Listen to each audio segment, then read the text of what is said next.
বিভেদ ভুলে গিয়ে ফ্যাসিবাদী স্বৈরাচারী শেখ হাসিনা সহ জাতির অভিভাবকত্বের দায়িত্ব গ্রহণ করেছেন আমাদের সেনা প্রধান, বাংলাদেশের অন্যতম স্তম্ভ। যার যার জায়গা থেকে আপনারা দায়িত্ব পালন করুন। আপনারা ব্যক্তিগত মান অভিমান এবং ক্ষোভ থেকে এদেশের 18 কোটি মানুষের স্বপ্নকে ফিকে হতে দিতে পারেন না। এদেশের মানুষের অনেক স্বপ্ন রয়েছে, এদেশের অনেক মা তার সন্তান হারিয়েছে, তাদের চোখের অস্ত্র এখনো শুকিয়ে যায়নি, শহীদের রক্তের দাগ এখনো বাংলার রাজপথ থেকে মুছে যায়নি। এখনো ক্ষমতা নিয়ে এত বাড়াবাড়ি করা এবং এত হানাহানিতে লিপ্ত হওয়া আমাদের জন্য সমীচীন হবে না। বিএনপি সহ সকল রাজনৈতিক দলগুলোকে বলতে চাই, এভাবে আলটিমেটাম দিয়ে এবং এভাবে টাইম ফ্রেম বেঁধে দিয়ে দেশকে সামনের দিকে অগ্রসর করা সম্ভব হবে না। সহনশীল অবস্থানে আসুন, প্রত্যেকে দায়িত্বশীল ভূমিকা পালন করুন। হেফাজতে ইসলাম বাংলাদেশ, বাংলাদেশের আধ্যাত্মিক সংগঠন এবং সকল রাজনৈতিক সংগঠনগুলোর অভিভাবক সংগঠন হিসেবে ঐতিহাসিক ভূমিকা পালন করবে ইনশাআল্লাহ। হেফাজতে ইসলামের মঞ্চ থেকে আমি আমাদের বাংলাদেশের এই ক্রান্তিকালের পাতা হিসেবে আবির্ভূত অধ্যাপক প্রফেসর ডক্টর ইউনূস সাহেবকে আহ্বান জানাতে চাই, আপনি আপনার সংস্কার কার্যক্রম সুসম্পন্ন করুন। এদেশের রাজনৈতিক দলগুলোকে সঙ্গে নিয়ে নির্বাচন ব্যবস্থার আমূল সংস্কার সাধন করুন। প্রচলিত বর্তমানের দুর্বৃত্তায়নের নির্বাচনী ব্যবস্থায় এদেশের মানুষ বিশ্বাস করে না।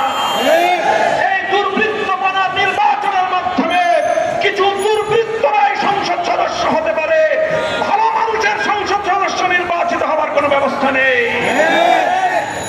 দেশের মানুষকে জিম্মি করে মত তৈরি করে একটার পর একটা দাবি আদায়ের যেই কালচার শুরু হয়েছে, এই সংস্কৃতি অব্যাহত থাকলে এই দেশকে ধ্বংসের হাত থেকে কেউ রক্ষা করতে পারবে না। বিগত ফ্যাসিবাদী সরকারের যারা দোষক ছিল, যারা পৃষ্ঠপোষক, ফ্যাসিবাদের জন্মদাতা যারা, তাই আমরা লক্ষ্য করছি আমাদের মধ্যকার পারস্পরিক দ্বন্দ্ব সংঘাতগুলোকে উস্কে দিয়ে বাংলাদেশকে ধ্বংসের দ্বার প্রান্তে তারা উপনীত করবার চেষ্টা করছে। কাজে আসুন আমরা হাতে হাত রাখি, আবার জুলাই এবং আগস্টের চেতনাকে শানিত করে বাংলাদেশে অভূতপূর্ব ঐক্য সাধন করে সকল ষড়যন্ত্রকে আমরা নস্যাৎ করে দিতে চাই। ছাত্র নেতৃবৃন্দ, তোমাদেরকে আমি বলবো, তোমাদের ত্যাগ, তোমাদের কোরবানি, জুলাই এবং আগস্টের বিপ্লবে তোমাদের ঐতিহাসিক নেতৃত্ব এদেশের মানুষ 1000 বছর পর্যন্ত স্মরণ করবে। কাজেই তোমরাও দায়িত্বশীল ভূমিকা পালন করো। রাজনৈতিক দলগুলোর সঙ্গে অযথা বাক বিতণ্ডায় জড়ানোর কোনো প্রয়োজন নেই। বিএনপি এবং জামায়াতে ইসলামীকে বড় রাজনৈতিক দল হিসেবে আপন আপন জায়গা থেকে গুরুত্বপূর্ণ ভূমিকা পালন করার উদাত্ত আহ্বান জানাই। ইসলামী আন্দোলন বাংলাদেশ সহ সকল রাজনৈতিক দলগুলোকে ঐক্যবদ্ধভাবে চলমান এই পরিস্থিতিকে মোকাবেলা করবার উদাত্ত আহ্বান জানাই। ইনশাআল্লাহ আমি আপনাদেরকে আজকের মঞ্চ থেকে বাংলাদেশের মানুষকে আমি আশ্বস্ত করতে চাই, ইনশাআল্লাহ জুলাই এবং আগস্টের সকল অংশীজনরা ঐক্যবদ্ধভাবে এই বাংলার বিরুদ্ধে পরিচালিত প্রতিটি ষড়যন্ত্রকে প্রতিহত করবে ইনশাআল্লাহ।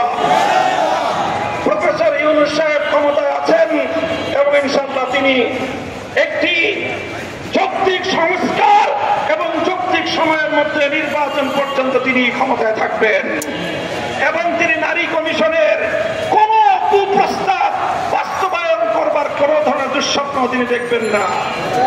ইনশাআল্লাহ আগামী দিনে নারীর ন্যায্য অধিকার বাস্তবায়নে হেফাজতে ইসলাম মাঠে ঘাটে ঘরে ঘরে তৎপরতা পরিচালনা করবে। আপনারা হেফাজতের সঙ্গে থাকবেন তো ইনশাআল্লাহ? হেফাজতে ইসলামের এই শাহাদাতের খুন রাঙা এই মে মাসের মধ্যে আমরা শাপলা চত্বরের গণহত্যার বিচার কার্যক্রমের দৃশ্যমান একটা উন্নতি এবং আজকের মঞ্চ থেকে শাপলার গণহত্যা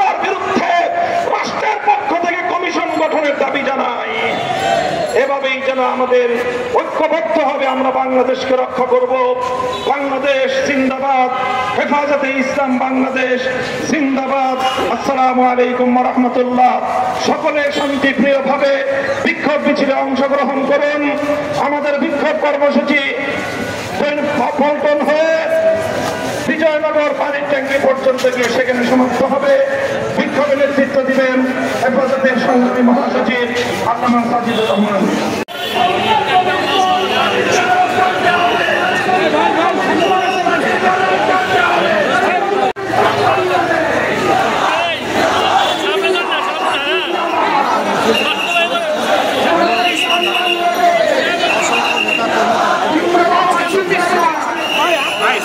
ভাই পিছাচ্ছি, সবাই পিছাচ্ছি।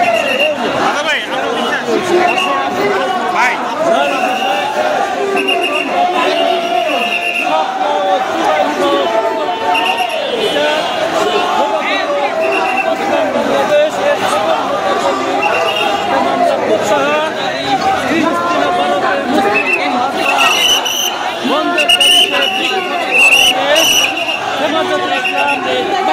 ঢাকা মহানগর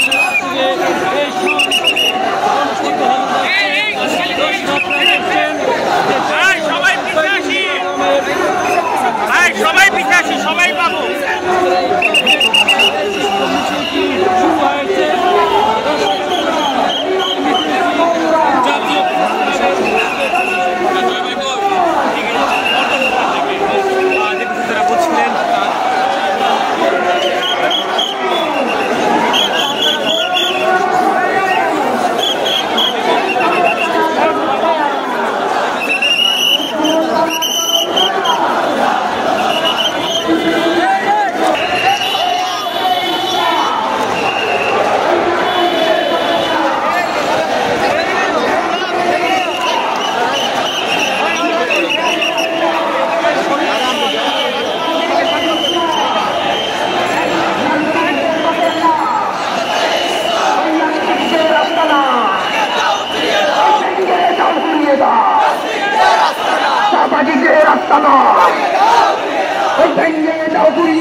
Sabwa Habillah